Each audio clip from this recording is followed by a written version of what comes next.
warahmatullahi wabarakatuh. Sebelumnya teman-teman izinkan perkenalan diri. Nama saya Muhammad Yusuf Pratama dengan NPM 100112356. Di sini saya akan membuat atau untuk memenuhi tugas UTS model-model pembelajaran dengan bertema beriman kepada kitab Allah.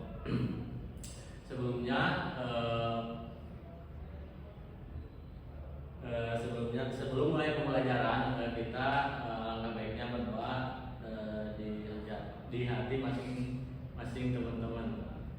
Berdoa dimulai.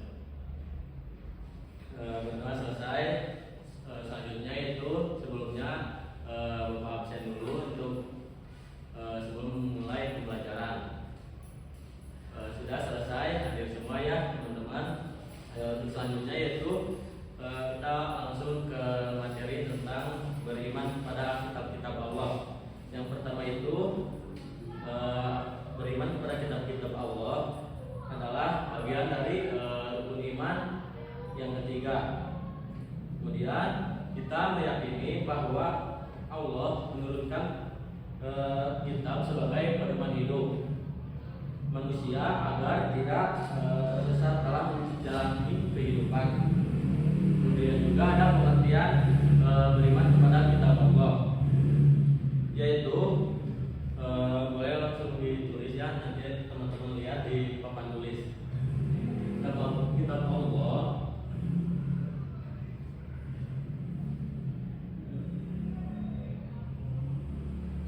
Allah adalah wahyu yang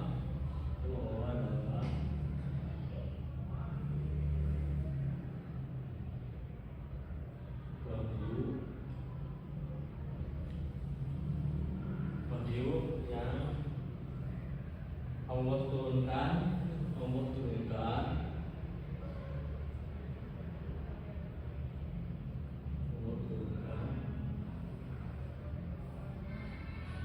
kepada para nabi dan rasul,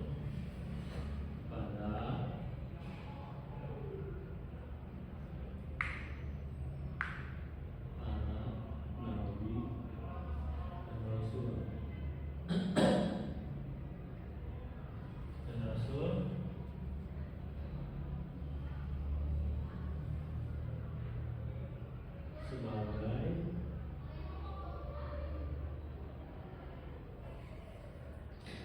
pedoman bagi umat manusia.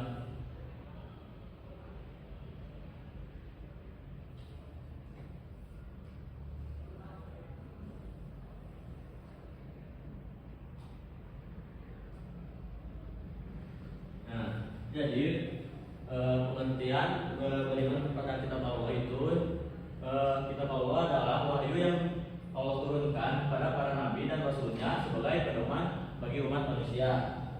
Kemudian ada juga kitab-kitab yang diturunkan oleh Allah Subhanahu wa taala. Yang pertama itu ada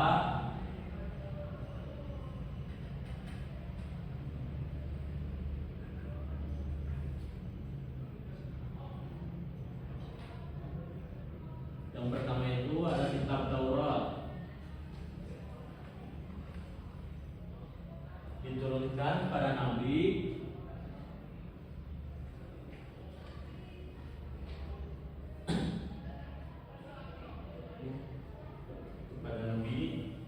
Musa alaihissalam.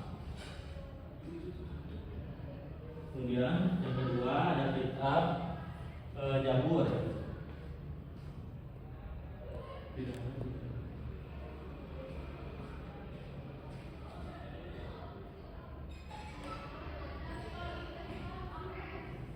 diturunkan kepada Nabi Daud alaihissalam. Kemudian yang ketiga ada kitab Injil,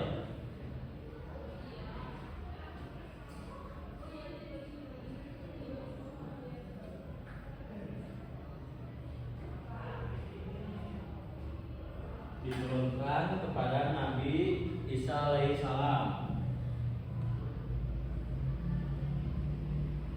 Kemudian yang keempat ada Al-Quran,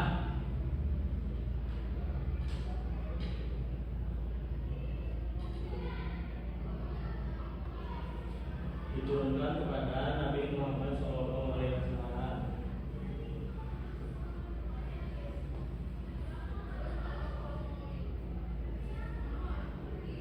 Nah, jadi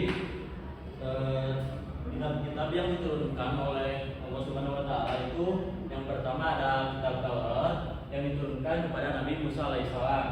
Kemudian yang kedua itu ada kitab Zabur yang diturunkan kepada Nabi Daud alaihissalam. Dan yang ketiga ada Injil diturunkan kepada Nabi Isa alaihissalam. Nah, yang terakhir itu ada Al-Quran diturunkan kepada Nabi Muhammad Shallallahu Alaihi Wasallam. Nah, selanjutnya itu ada isi pokok ajaran kitab Allah. Jadi meskipun berbeda zaman dan bahasa, semua kitab memiliki pokok ajaran yang sama. Yang pertama itu menyuruh manusia beriman dan beribadah kepada Allah. Kemudian yang kedua mengajarkan kejujuran, kasih sayang dan keadilan. Kemudian yang ketiga itu melarang kezaliman dan kemaksiatan. Kemudian yang keempat menuntun manusia menuju kehidupan yang baik di dunia dan akhirat. Terus selanjutnya itu ada perbedaan kitab dan suhuf. Nah, selain kitab, Allah juga menurunkan suhuf, yaitu lembaran wahyu. Terus juga ada perbedaannya.